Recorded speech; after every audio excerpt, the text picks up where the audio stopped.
बारिश में चटपटे समोसे वाली। बारिश का मौसम है। हल्की हल्की बारिश के बीच एक चाय और समोसे की दुकान है। दुकान के बाहर एक बड़ा सा समोसा टंगा है और उस समोसे के ऊपर छतरी लगी हुई है। दुकान पर भारी भीड़ जमा है। दुकान के अंदर परिवार के लोग काम संभाल रहे हैं। अपनी दुकान पर बैठी रिया सबको देखते हुए मन ही मन, वाह माँ, आखिर आपने वो सब कर दिखाया जो आप हमेशा से करना चाहती थी। इसी बीच सामने वाली दुकान के शेल्टर के नीचे कुछ गरीब बड़े समोसे को देखकर बातें करते हुए, यार राजेश, देखो तो सही, यहाँ कितना चटपटा बड़ा समोसा टंगा हुआ है। वहाँ कितनी भीड़ है और वो समोसा कितना स्वादिष्ट दिखाई दे रहा है। वहाँ खाना कितना अच्छा लगता होगा।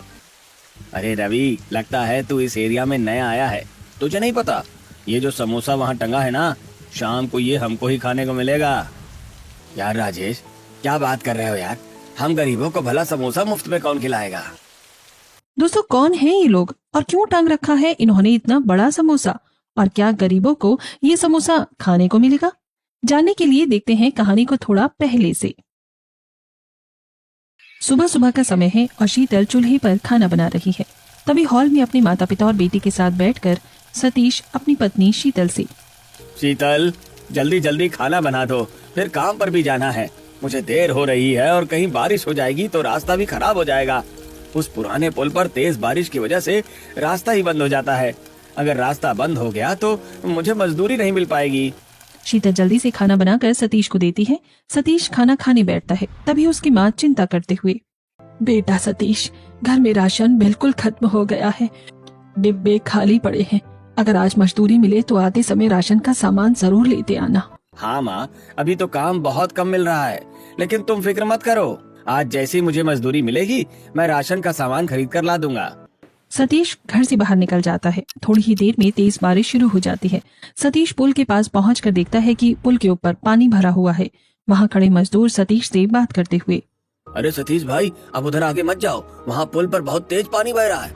बारिश की वजह से रास्ता पूरी तरह बंद हो चुका है। हाँ, हरिया बिल्कुल ठीक कह रहा है भाई, अब उधर दूसरे गांव नहीं जा पाएंगे क्योंकि पानी बहुत भर गया है। आज तो हमारी मजदूरी पूरी तरह से छूट गई। हे भगवान, अब क्या करेंगे। आज तक तो इधर हमारे गांव में मजदूरी कम थी तो हम सब दूसरे गांव में जाते थे मजदूरी करने, अब वो भी नहीं जा पाएंगे बारिश भर।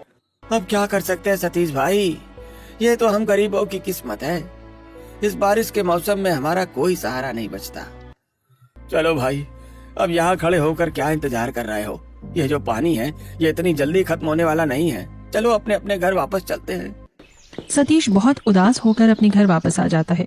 वो चुपचाप चारपाई पर अपने पिता के बगल में बैठ जाता है। उसे इस तरह अचानक वापस आया देखकर उसकी बीवी शीतल, क्या हो गया जी, आप इस तरह अचानक वापस क्यों आ गई और आपका चेहरा इतना मायूस क्यों लग रहा है? क्या आज काम नहीं मिला? सतीश अपने परिवार को सारी बातें बताता है। ये सुनकर सविता, हे भगवान, सत्यानाश हो इस बारिश का। गरीबों के लिए तो ये बारिश और भी ज्यादा आफत लेकर आती है। हमारा जीना हराम कर रखा है इसने। अरे भाग्यवान, शांत हो जाओ। बारिश को इस तरह कोसते रहने से हमारी किस्मत थोड़ी बदलेगी। चलो जाने दो, भगवान कुछ न कुछ रास्ता तो दिखाएगा। पूरा परिवार उदास बैठा रहता है। तभी खिड़की के बाहर से एक समोसे वाले की ठेले की आवाज आती है, समोसे ले लो, समोसे, गर्मा गर्म समोसे। रिया खिड़की से झांककर उसे देखते हुए अपनी माँ से, माँ देखो, बाहर समोसे वाला आया है, मुझे भी समोसा खाना है माँ, मुझे बहुत भूख लगी है, कुछ पैसे दो ना। बेटा, इस समय मेरे पास पैसे नहीं है, तुम जिद मत करो, मैं तुम्हारे लिए कुछ और बना देती हूँ।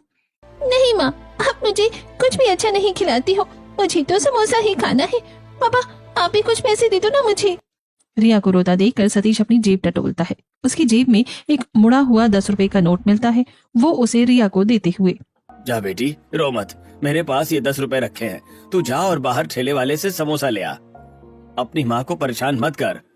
रिया खुश होकर बाहर जाती है और ठेले वाले से अखबार के पन्ने में 2 समोसे और चटनी लेकर वापस अंदर आती है और सबको समोसा दिखाते हुए, देखिए, मैं समोसा ले आई हूँ, चलिए सब लोग बैठकर समोसा खाते हैं। सभी लोग थोड़ा थोड़ा समोसा खाते हैं। समोसा खाकर रिया अपनी माँ से, माँ, मैं समोसा तो ले आई, लेकिन इस समोसे में बिल्कुल मजा नहीं आ रहा है, ये बहुत ठंडा और अजीब सा लग रहा है। क्यों बेटा, ऐसा क्या हो गया? समोसा तो गर्मा गर्म ही लग रहा था, फिर इसमें मजा क्यों नहीं आ रहा? माँ, आप जो घर में कभी कभी समोसा बनाती हो वो तो बहुत टेस्टी लगते हैं। उनकी तो बात ही अलग है। आप अपने हाथ से घर में कब समोसे बनाओगी? हाँ बेटा, जब हमारे पास थोड़े पैसे आ जाएंगे तब मैं तुम्हारे लिए बहुत अच्छे समोसे घर पर ही बना दूंगी। सब लोग मिलकर वो थोड़ा सा समोसा खा लेते हैं। अगले दिन सुबह उठकर सतीश अपने पिता से, पिताजी, मैं जाता हूँ बाजार की तरफ कुछ और काम ढूंढने। शायद आज कहीं कोई छोटा मोटा काम मिल जाए जिससे घर का राशन आ सके। सतीश काम ढूंढने के लिए चला जाता है। सतीश के जाने के बाद सविता अपनी अलमारी से कुछ बचे हुए पैसे निकालकर अपनी बहू से, बहू मेरे पास कुछ पैसे बचे हैं, चल हम दोनों बाजार से थोड़ी बहुत सब्जी ले आते हैं। ठीक है माँ जी, चलिए चलते हैं। वैसे भी घर में कुछ नहीं है, जो भी सस्ते दाम में मिलेगा वही खरीद कर ले आएंगे। दोनों सास बहू बाजार जाती हैं और एक सब्जी वाले के पास खराब टमाटर और सब्जियां देखकर शीतल सब्जी वाले से दाम पूछते हुए, भैया ये जो खराब टमाटर इस तरफ रखे हैं ये कितने के दोगे? ये तो खराब हो गए हैं ना, इन्हें सस्ते में दे दो। बहन जी, ये टमाटर वैसे तो खराब हो रहे हैं, अगर तुम्हें चाहिए तो मुझे 5 रुपए दे दो और ये सब उठा लो। माँ, ये सब्जी वाला टमाटर सस्ते दे रहा है, इन्हें ले लेते हैं। ठीक है भैया, ये लो 5 रुपए और ये टमाटर हमें दे दो। बहू जरा वो आलू और लौकी भी ले लो, जो भी सस्ते में मिल रहा है उठा लो। वो दोनों कुछ आलू टमाटर और एक लौकी खरीद लेते हैं, साथ में थोड़ी हरी मिर्च और हरी धनिया भी ले लेते हैं। वो सामान लेकर घर आ जाते हैं। शीतल सब्जियों को रसोई में रखने के बाद अपनी सास से, माँ जी हम ये सब खरीद कर तो ले आए हैं, अब आप ही बताइए कि आज रसोई में क्या बनाऊं? इस लौकी की सब्जी बना लूं क्या? तभी उनके घर पर उनकी पड़ोसन रंजना आती है। उसके हाथ में एक डिब्बा मैदा और थोड़ा सा तेल है। वो शीतल को मैदा और तेल देते हुए, अरे शीतल, मेरे घर पे ये मैदा बच गया था। इस बारिश के मौसम में इसे रखने से इसमें कीड़े लग जाएंगे, तो मैंने सोचा कि मैं तुम्हें दे दूं। धन्यवाद चाची। देखो, इसके साथ में ये थोड़ा सा तेल भी ले आई हूँ मैं। कल बच्चों ने समोसे बनाकर खाए थे तो ये तेल बच गया था। अब मेरी बहू दोबारा इस तेल को यूज नहीं करती है, कहती है इसमें कोलेस्ट्रॉल होता है। रंजना, तुम्हारा बहुत बहुत धन्यवाद। तुमने इस मुसीबत के समय हमारी इतनी बड़ी मदद कर दी। भगवान तुम्हारा भला करे। रंजना सामान देकर चली जाती है। शीतल रसोई में लौकी काट रही होती है। तभी उसकी बेटी दौड़कर आती है और मैदे का डिब्बा देखकर, माँ देखो ना, रंजना चाची मैदा और तेल भी देकर गई है। तुम आज इस लौकी को छोड़ो और इस मैदे से मेरे लिए अच्छी सी समोसे बनाओ ना। हाँ बहू, जब बच्ची इतना बोल रही है और उसकी इतनी इच्छा है तो तू बना ले। मैदा और तेल रंजना ने दे ही दिया है और आलू भी हम लेकर आए हैं, हरी मिर्च और हरी धनिया भी है, तू समोसे ही बना ले। ठीक है माँ जी, अगर आप कह रही हैं तो मैं आज चटपटी समोसे ही बना देती हूँ। सविता बाहर चली जाती है। शीतल मैदे में थोड़ा सा तेल मिलाकर और पानी डालकर उसको गूंथ लेती है और ढक के रख देती है। ये देख कर रिया, माँ अब ये क्या कर रही हो? इस मैदे को गूंथकर इस तरह गीले कपड़े से ढककर क्यों रख दिया है आपने? बेटा, मैदा गूंथ के रख दूंगी तो ये अच्छी तरह सेट और सॉफ्ट हो जाएगा। जब आटा सॉफ्ट होगा तो हमारे समोसे एकदम कुरकुरे और खस्ता बनेंगे। अब शीतल कुकर में आलूओं को उबाल लेती है और उन्हें ठंडा करके छीलने लगती है। तब रिया अपनी माँ से, माँ देखो, कुकर में आलू भी उबल गए हैं, मैं उन्हें छील लेती हूँ। शीतल और रिया दोनों मिलकर आलूओं को छील लेती हैं। शीतल आलू को अच्छे से मैश करती है और उसमें मिर्च मसाले डालकर उसका भरता बनाती है, जिसे देखकर रिया, वाह माँ, कढ़ाई से तो बहुत अच्छी खुशबू आ रही है। ये भरता तो बहुत ही मजेदार बनने वाला है। मेरा तो अभी से खाने का मन कर रहा है। हाँ बेटा, समोसे का भरता जितना अच्छा बनेगा समोसा उतना ही अच्छा रहेगा। जरा सुन, तू जाके पड़ोस से नीम की पत्ती मांग के ले आ, मीठी नीम डालेंगे तो और अच्छा लगेगा। रिया दौड़कर रंजना के घर जाती है। दादी, मेरी माँ ने कहा है कि आपके पेड़ से थोड़ी सी मीठी नीम की पत्तियाँ तोड़कर दे दो। अरे बेटा, हाँ हाँ, क्यों नहीं, ये ले लो, ये लो, मैं तुम्हें नीम की पत्ती तोड़ के दे देती हूँ। वैसे तुम्हारी मम्मी रसोई में आज क्या बना रही है?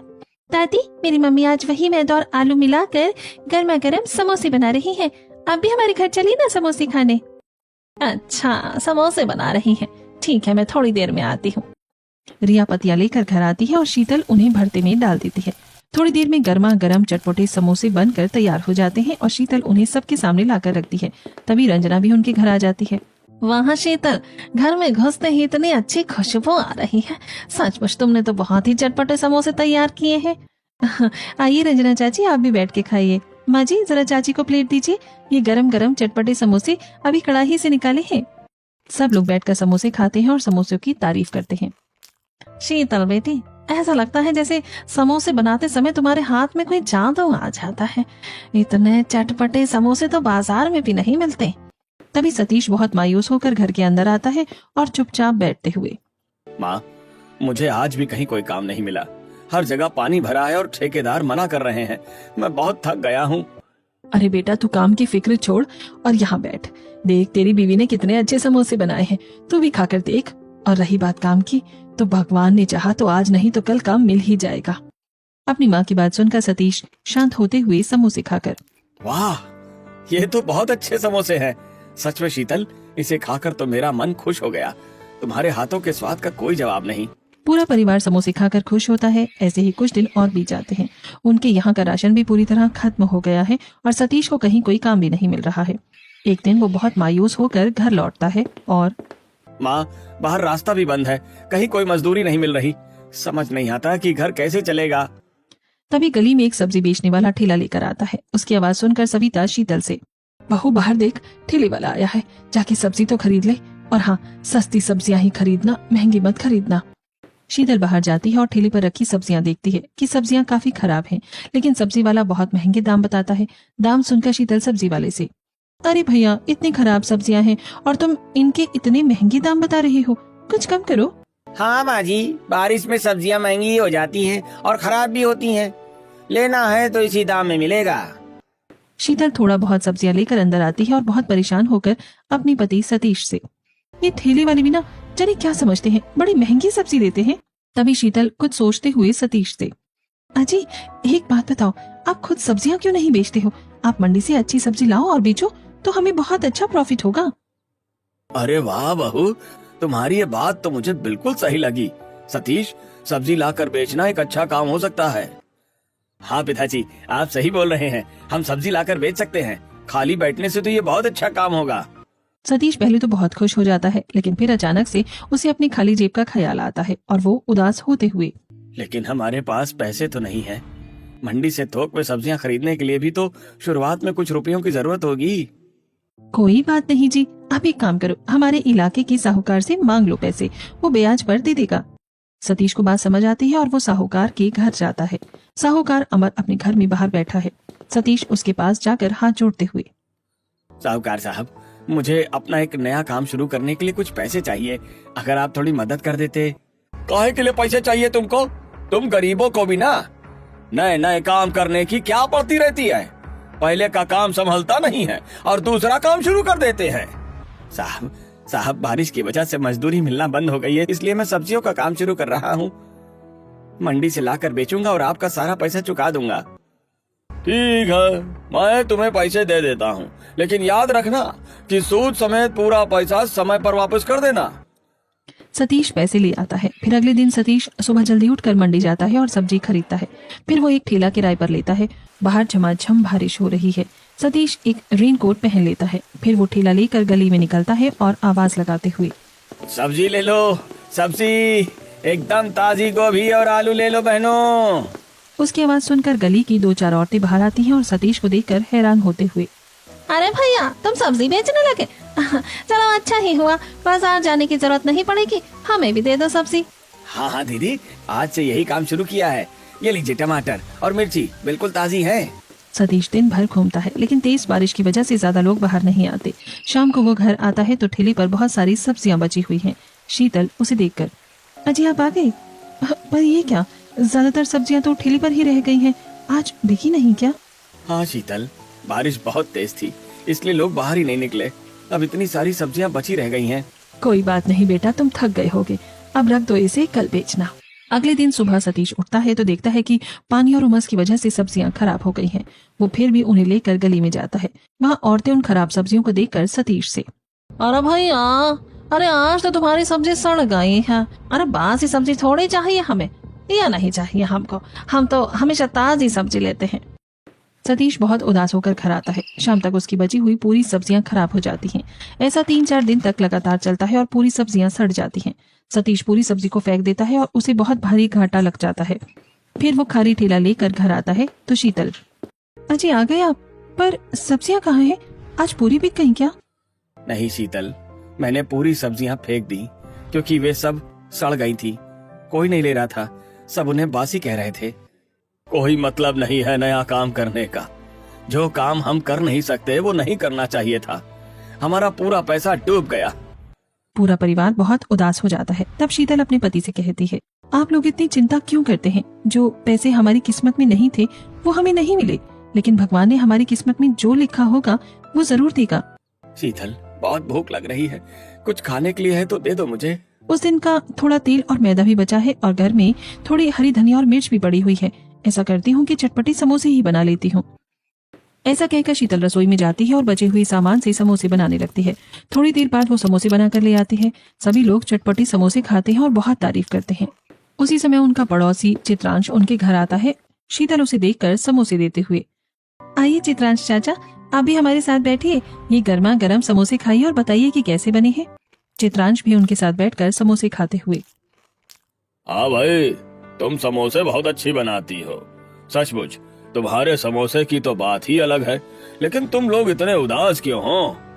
क्या कहें चाचा, बारिश की वजह से कुछ काम नहीं मिल रहा। सब्जी के धंधे में भी बहुत बड़ा घाटा लग गया।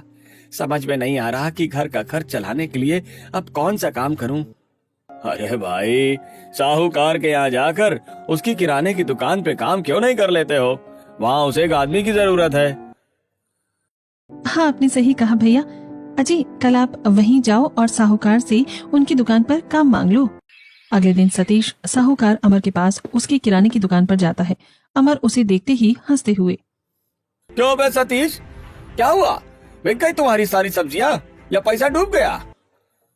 नहीं साहब, सब्जियां तो नहीं बिकी, बल्कि उल्टा घाटा ही लग गया है। मैं तो यहाँ इसलिए आया हूँ कि आप मुझे अपनी दुकान पे काम दे दीजिए। मैं आपका कर्जा भी चुका दूंगा और अपना घर का खर्चा भी चला लूंगा। ठीक है, तो काम दे देता हूँ। चलो जल्दी से ये बोरियां उठाओ और उधर शिफ्ट करो। और हाँ, फिर ये पूरी दुकान अच्छे से साफ कर देना। साहूकार सतीश को बहुत सारे काम बताता है और सतीश चुपचाप भारी बोरियां उठाने लगता है। बोरियां उठाकर शिफ्ट करने के बाद वो पूरी दुकान की साफ सफाई करता है। वो पूरी तरह से थक जाता है। ये साहूकार 1 मिनट का भी आराम नहीं देता, कितना जालिम है ये। सतीश अब साहूकार की दुकान पर रोज काम करता और अपने घर का खर्च चलाता। इसी तरह कुछ दिन बीत जाते हैं। एक दिन साहूकार दुकान पर आकर सतीश से, सतीश, तुम दुकान संभालना, मैं अभी आता हूँ थोड़ी देर बाहर से, किसी काम से जा रहा हूँ, ध्यान रखना। ठीक है साहब, आप जाओ, मैं यहाँ पूरी दुकान देख लेता हूँ और ग्राहकों को भी सामान दे देता हूँ। सतीश दुकान पर खड़ा होकर ग्राहकों को सामान दे रहा होता है। तभी वहाँ एक बूढ़ी अम्मा आती है। वो बहुत लाचार लग रही है। अरे बेटा, मुझे थोड़ा सा दाल चावल और राशन दे दे। घर में बहुत दिक्कत है बेटा, खाने को कुछ नहीं है। ठीक है अम्मा, मैं तोल देता हूँ।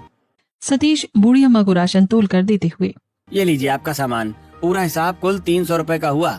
बेटा, मेरे पास तो अभी 300 रुपए नहीं है। मेरी जेब में देखो, सिर्फ ये 10 रुपए का नोट पड़ा है। अरे अम्मा, पागल हो गई हो क्या? 10 रुपए में कोई दाल चावल आते हैं क्या? राशन आता है क्या? 10 की चॉकलेट खरीद के खिलाओ बच्चों को। सतीश की बात सुनकर बूढ़ी अम्मा रोने लगती है। उनके आंसू देखकर सतीश का दिल पसीज जाता है और वो उस बूढ़ी अम्मा से, अरे अम्मा, तुम रो क्यों रही हो? क्या हुआ? मुझे बताओ कि साफ साफ की बात क्या है। बेटा, मेरे घर में मेरा पोता है। मैं हूँ और हम दोनों कई दिनों से भूखे हैं। मैं उसे क्या खिलाऊं? उसके माँ बाप भी जिंदा नहीं है और अभी कई दिनों से मुझे कोई काम नहीं मिला है। अरे अम्मा ठीक है, तुम रोना बंद करो, ये राशन तुम रख लो और अपने पोते को खिलाओ। जब पैसे होंगे तो दे देना। बूढ़ी अम्मा बहुत खुश होती है और दुआ देते हुए, भगवान तेरा भला करे बेटा, तूने आज एक भूखे की मदद की है। भगवान तुझे बहुत सुखी रखेगा। इतने में पीछे से साहूकार अमर अचानक दुकान के अंदर आता है और बूढ़ी अम्मा के हाथ से राशन छीनकर जोर से चिल्लाते हुए, ओ बुढ़िया, पिछले भी तेरे 500 बाकी हैं जो तूने आज तक नहीं दिए, फिर आ गई तू यहाँ मुफ्त का राशन लेने। साहब, मुझे जैसे ही काम मिलेगा मैं दे दूंगी। थोड़ी सी दया करो, मेरा पोता भूखा है। यहाँ पे कोई भीख नहीं बट रही है, चल जा यहाँ से, निकल बुड्ढी, यहाँ दोबारा मत आना। साहूकार अमर उस बूढ़ी अम्मा को जोर से धक्का दे देता है। ये देखकर सतीश को बहुत तेज गुस्सा आता है और वो साहूकार के सामने खड़ा होकर बूढ़ी अम्मा को संभालता है। अरे साहूकार साहब, कैसी बातें कर रहे हो आप? क्यों उसको धक्का दे रहे हो? बेचारी बूढ़ी है, आपको शर्म नहीं आती? तू चुप कर सतीश, मैंने तुझे यहाँ नौकर बना के रखा है या मालिक? तू उसको अपने मन से राशन दे रहा है। साहब, अब मैं अपनी आंखें कैसे बंद कर लूं? बेचारी इतनी दुखी है और आपकी दुकान पर तो अनाज भरा हुआ है, थोड़ा सा दे देंगे तो क्या हो जाएगा? तू ज्यादा ज्ञान मत दे मुझको, तुझे तो काम पे रखना भी नहीं चाहिए। निकल जा तू अभी के अभी काम से। आप क्या निकालोगे मुझे काम से? मैं खुद निकल जाऊंगा। मेरी जो मजदूरी है वो मुझे दे दो। साहूकार अमर गुस्से में अपनी जेब से 200 रुपए निकाल कर फेंक देता है। सतीश उन रुपयों को उठाता है और सीधे उस बुढ़ी को देते हुए, अम्मा ये लो रुपए, और कोई जरूरत नहीं है इसकी दुकान से सामान खरीदने की, तुम कहीं और से जाके खरीदो। हाँ हाँ जाओ, तुम जैसे लोग गरीब हो और जिंदगी भर गरीब ही रहोगे। निकलो मेरी दुकान से बाहर। अम्मा तुम इसकी बात मत सुनो, तुम जाओ यहाँ से, अपना ख्याल रखना। बेटा, भगवान ने चाहा तो एक दिन तू बहुत पैसे वाला बनेगा। तेरी ये अच्छाई खाली नहीं जाएगी। अरे अम्मा, ऐसी दुआ दो जो पूरी भी हो। हम गरीबों की दुआ भगवान कहाँ सुनता है? अरे बेटा, भगवान गरीबों की जरूर सुनता है, और तू देखना कि मेरी दुआ एक दिन जरूर पूरी होगी। बूढ़ी अम्मा चली जाती है और सतीश अपने घर आ जाता है। वो घर वालों को सारी बात बताता है और ये सब सुनकर सविता सतीश से, हे भगवान, जैसे तैसे दाल रोटी चल रही थी, लग रहा है कि अब वो भी नहीं चल पाएगी। अब हमारा क्या होगा? आप लोग इतने उदास क्यों हो रहे हैं? भगवान ने चाहा तो कोई ना कोई रास्ता जरूर निकल आएगा, हिम्मत मत हारो। ऐसे ही कुछ दिन बीत जाते हैं। एक दिन सविता सतीश से, बेटा घर में खाना बनाने का सामान नहीं है, सभी को भूख लगी है, समझ नहीं आता कि हम क्या खाएं। सविता की बात सुनकर शीतल रसोई में जाती है और देखती है कि रसोई में थोड़ा सा आटा और थोड़ा सा तेल बचा है। उसे देखकर शीतल बाहर आकर अपनी सास से, माँ जी, घर में थोड़ा सा आटा है और थोड़ा सा तेल है, मैं एक काम करती हूँ, आज आटे के समोसे बना लेती हूँ। हाँ बहू, आटे के भी समोसे बनते हैं, तू बना ले, बेसन भी थोड़ा सा रखा है, वही भर देना। शीतल रसोई में जाती है और आटे का समोसा बनाना शुरू करती है और इस बार वो बेसन के साथ आलू भर के समोसे बनाती है और सबको खिलाती है। सभी लोग समोसे खा ही रहे थे, उसी वक्त वहाँ पर पड़ोसी चित्रांश आता है। शीतल उसे भी समोसा देती है और समोसे खाकर चित्रांश, भाई तुम लोग वो काम कर रहे हो जो तुमको नहीं आता, तो कभी वो काम भी तो करो जिसमें तुम एक्सपर्ट हो। चाचा, हम किस काम में एक्सपर्ट है, जरा साफ साफ बताओ। मतलब इतने अच्छे समोसे बनाते हो, समोसे बना के बेचो बाजार में, इससे अच्छा कोई काम नहीं होगा। अरे चाचा, हमसे समोसे कौन खरीदेगा? बाजार में इतनी बड़ी बड़ी दुकानें हैं। क्यों नहीं खरीदेंगे? जरूर खरीदेंगे, तुम बना के बेचो तो सही। सतीश को बात समझ आती है। अगले दिन वो फिर से साहूकार के पास जाता है। साहूकार उसे देखकर गुस्सा करते हुए, आ गया फिर से तू मेरी दुकान पर, अब यहाँ क्या लेने आया है? हाँ साहब जी, एक बार और उधार दे दो मुझे और मैं समोसे बेचकर आपका पूरा कर्जा वापस कर दूंगा। ऐसा करता हूँ, इसे कर्ज दे देता हूँ। इन लोगों पर मेरा कर्ज चढ़ता ही आ रहा है। यदि ये लोग कुछ दिन तक कर्ज नहीं चुकाएंगे तो इसी महीने में इनका घर हथिया लूंगा। साहूकार कर्जा दे देता है। सतीश पैसे लेकर बाजार पहुंचता है और समोसे बनाने का सारा सामान खरीद कर घर ले आता है। शीतल, ये मैं पूरा समोसा बनाने का सामान ले आया हूँ, तुम समोसा बनाओ, आज हम इसे बाजार में बेचेंगे। बाहर झमाझम बारिश हो रही है। रिया समोसे का सामान देखती है और फिर खिड़की से बाहर देखते हुए अपनी माँ से, माँ, चटपटी समोसे तो बारिश में बहुत अच्छे लगते हैं, तुम जल्दी से समोसे बनाओ ना। हाँ बेटा, मैं अभी बनाती हूँ, तू बस थोड़ा सा इंतजार कर। बहू, चाय भी बनाना समोसे के साथ, चाय अच्छी लगती है, चाय के बिना समोसे का मजा नहीं आता। शीतल रसोई में जाती है और गर्मा गर्म चटपटे समोसों के साथ चाय भी बनाती है। फिर सभी लोग बारिश का मजा लेते हुए चाय और समोसे खाते हैं और बचे हुए समोसे और चाय ठेले पर रखकर वो बेचने के लिए निकल जाते हैं। वो एक पेड़ के नीचे पंडाल लगाकर वहाँ अपना ठेला लगाते हैं और आवाज देकर समोसे बेचने लगते हैं, लेकिन कोई भी ग्राहक उनके ठेले पर नहीं आता। थोड़ी देर बाद शीतल, अजी, हमने अपना समोसे का ठेला लगा तो लिया है, लेकिन इस बारिश में क्या कोई हमारी दुकान पर समोसे खरीदने आएगा? इतना समय हो गया है, अब कोई ग्राहक भी नहीं आया है। हाँ शीतल, भगवान की जो मर्जी होगी वो होगा, हमें इंतजार करना चाहिए। चौक में तो बहुत भीड़ रहती है, यहाँ तो कोई भी नहीं आ रहा है। तभी दो आदमी कल्लू और शंभू ठेले के पास आकर रुकते हैं। अरे भाई, तुम भी समोसे बेच रहे हो? हमें तो पता ही नहीं था। हाँ भैया, आज ही दुकान लगाई है, जरा खा कर देखिए हमारे समोसे। चौक पे तो बहुत भीड़ है, लेकिन यहाँ तुम कोने में हो, इसलिए किसी को पता ही नहीं है। अच्छा लाओ, हमको तो खिलाओ। वो दोनों समोसे खाते हैं और बहुत खुश होते हैं। भाई, आप लोग समोसे तो बहुत अच्छे बनाते हो भाई, बस लोगों को पता चलने की देर है, फिर आपकी दुकान पर भी भीड़ होगी। वो दोनों ग्राहक चले जाते हैं और ऐसे ही शाम हो जाती है, पर उनके समोसे नहीं बिकते। आज समोसे तो बिके नहीं शीतल, और ये बचे हुए समोसे सुबह तक खराब हो जाएंगे। हाँ जी, पर वो देखो झोपड़पट्टी के कुछ गरीब लोग वो वहाँ सामने खड़े ललचा रहे हैं। ऐसा करते हैं, हम इन समोसों को उन्हें बांट देते हैं। हाँ, ये ठीक रहेगा। सतीश समोसे लेकर उन गरीबों के पास जाता है और उन्हें समोसे बांटने लगता है। तभी बूढ़ी अम्मा भी वहाँ आ जाती है और सतीश से, अरे बेटा क्या बांट रहा है? मुझे भी बहुत भूख लगी है, मुझे भी चाहिए। अरे अम्मा, आप ये लो समोसा खाओ। अम्मा देखो ना, मैं समोसे बेच रहा हूँ।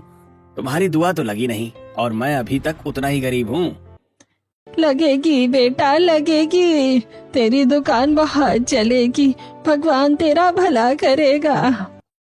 बुढ़िया समोसे लेकर दुआएं देती हुई वहां से चली जाती है। उसके बाद शीतल और सतीश दोनों समोसे बांटकर घर आ जाते हैं और अपने माता पिता को सारी बात बताते हैं। सभी लोगों को उदास देखकर शीतल, अरे हार नहीं माननी चाहिए जी, भगवान ने चाहा तो हमारे समोसे जरूर बिकेंगे। कल हम फिर समोसे बेचने चलेंगे। अगले दिन शीतल बचे हुए सामान से फिर से समोसे बनाती है और साथ ही चाय भी बनाती है, और सतीश और शीतल अपना चाय और समोसे का ठेला लेकर बारिश में निकल पड़ते हैं। रास्ते में कीचड़ की वजह से शीतल फिसल कर गिर जाती है और साड़ी को देखते हुए शीतल, हे भगवान, शीतल तुम गिर गई। चलो उठो, संभालो अपने आप को। सतीश अपनी पत्नी शीतल को उठाता है। फिर शीतल अपनी साड़ी धोने के लिए सामने लगे एक नल पर जाती है और नल पर साड़ी धोते हुए सामने लगे हुए एक पोस्टर को देखती है, जिस पर एक चिप्स के बड़े पैकेट की फोटो बनी थी। उसे देखकर शीतल खुश होते हुए सतीश के पास वापस आती है। उसे इस तरह खुश देखकर सतीश, शीतल, तुम तो साड़ी धोने गई थी, फिर इस तरह खुश होकर कैसे आ रही हो? क्या बात है? अजय मेरे पास एक बहुत ही बेहतरीन आइडिया है दुकान चलाने का। क्या आइडिया है शीतल? मुझे भी बताओ, मैं कुछ समझा नहीं। अजी, हम एक बहुत ही बड़ा सा समोसा बनाकर यहाँ अपनी दुकान के सामने टांगेंगे। बड़ा समोसा? पर शीतल, उससे क्या होगा? आप बस देखते जाओगे क्या होता है। अब शीतल एक बड़ा सा लकड़ी का फट्टा ढूंढ कर निकालती है और उसमें बड़ा सा मैदे का आटा रख कर उसे बहुत बड़ा बेल देती है और फिर उसमें ढेर सारा भरता भरकर काफी बड़ा समोसा बनाती है। उसे देखकर सतीश, अरे शीतल, तुम पूरा भरता एक ही समोसे में भर दोगी क्या? हाँ जी, हम भरता फिर से बना लेंगे। अब शीतल अपनी कढ़ाई को देखते हुए सतीश से, अजी ये कढ़ाई तो बहुत छोटी है, इतने बड़े समोसे को इसमें कैसे तलेंगे? अरे हाँ, मुझे याद आया कि हमारे घर पर एक बड़ी कढ़ाई रखी है जो माँ जी को दहेज में मिली थी। आप रुकिए, मैं वो कढ़ाई लेकर अभी आती हूँ। शीतल घर जाती है और थोड़ी देर में वो कढ़ाई लेकर आ जाती है। उसमें ढेर सारा तेल डालकर समोसा तल कर निकाल देती है और फिर उस बड़े समोसे में डोरी बांधकर उसे पेड़ के ऊपर लटका देती है और उसके ऊपर छाता लगा देती है जिससे समोसा बारिश में गीला ना हो। फिर सतीश से, देखते जाओगे क्या चमत्कार होता है। थोड़ी देर बाद वहाँ तेज बारिश होने लगती है। तभी रास्ते से गुजरते हुए कुछ ग्राहक आते हैं और पेड़ पर टंगे समोसे को देखकर, अरे वीर, देखो कितना बड़ा समोसा है वहाँ पे। चलो, जरूर बहुत टेस्टी होगा, चल के खाएंगे। वो दोनों दुकान के पास आते हैं। उन्हें देखकर वहाँ धीरे धीरे बहुत भारी भीड़ लग जाती है और सभी समोसे मांगने लगते हैं। शीतल और सतीश जल्दी जल्दी सबको समोसे देने लगते हैं और साथ ही चाय भी देते हैं। तभी उनके सास ससुर महेश और सविता भी वहाँ आ जाते हैं। अरे बहू, अरे सतीश, ये तो हमारी दुकान पर बहुत भारी भीड़ लगी है। चलो चलो, हम लोग भी संभालेंगे दुकान। वो लोग भी दुकान संभालने में शीतल और सतीश की मदद करते हैं। शाम को सतीश पैसे गिनते हुए शीतल से, अरे शीतल देखो, आज तो अच्छे खासे पैसे जमा हो गए हैं। हाँ, तो कल इनसे हम डबल सामान खरीद लेंगे और ज्यादा समोसे बनाएंगे। शीतल, तुम्हारे चटपटे बड़े समोसे को देखकर कस्टमर तो आ गए, लेकिन अब इस बड़े समोसे का क्या करेंगे? इसे हम इन गरीबों में ही बांट देंगे। कम से कम इन गरीबों का पेट भरेगा तो हमें दुआ मिलेगी। सतीश और शीतल उस समोसे को पेड़ से उतारकर छोटे छोटे टुकड़ों में तोड़कर सामने खड़े ललचा रहे गरीबों में बांट देते हैं। फिर वो लोग घर आ जाते हैं। अब शीतल रोज एक बड़ा समोसा बनाकर पेड़ पर लटका देती है, जिसे देखकर कस्टमर उनकी दुकान पर आते हैं और चटपटे समोसे के साथ चाय भी पीते हैं। उनकी दुकान बहुत अच्छी चलती है और हर दिन शाम को वो अपना बड़ा वाला समोसा गरीबों में बांट देते हैं। एक दिन साहूकार अमर उनकी दुकान पर आकर, क्यों बे सतीश, बहुत बड़ी दुकान चल रही है तुम्हारी। मेरे पैसे दे दो अब, नहीं तो तुम्हारा घर दे दो मुझे। साहूकार साहब, आप चिंता मत कीजिए, ये लीजिए आपके पूरे पैसे, आपका पूरा कर्ज वापस, अब हमारा हिसाब बराबर। साहूकार पैसे लेकर चुपचाप चला जाता है। ऐसे ही कुछ दिन और बीत जाते हैं। एक दिन चित्रांश उनकी दुकान पर आता है और सतीश को सलाह देते हुए, सतीश बेटा, तुम्हारी दुकान काफी अच्छी चलने लगी है, अब तुम बैंक से लोन ले लो और यहाँ पे एक पक्की दुकान बना लो। इस जमीन को भी हमेशा के लिए खरीद लो। हाँ चाचा, आपकी बात बिल्कुल सही है, मैं बैंक से लोन लेकर यहाँ जमीन खरीद लेता हूँ। फिर वो लोग बैंक से लोन लेकर जमीन खरीद लेते हैं और उनकी एक पक्की दुकान बन जाती है। और वो बड़ा समोसा टांगने के लिए अलग से एक सीमेंट की छतरी बनवा लेते हैं और फिर ग्राहकों को बैठा कर खिलाने के लिए टेबल और कुर्सियां भी लगा लेते हैं।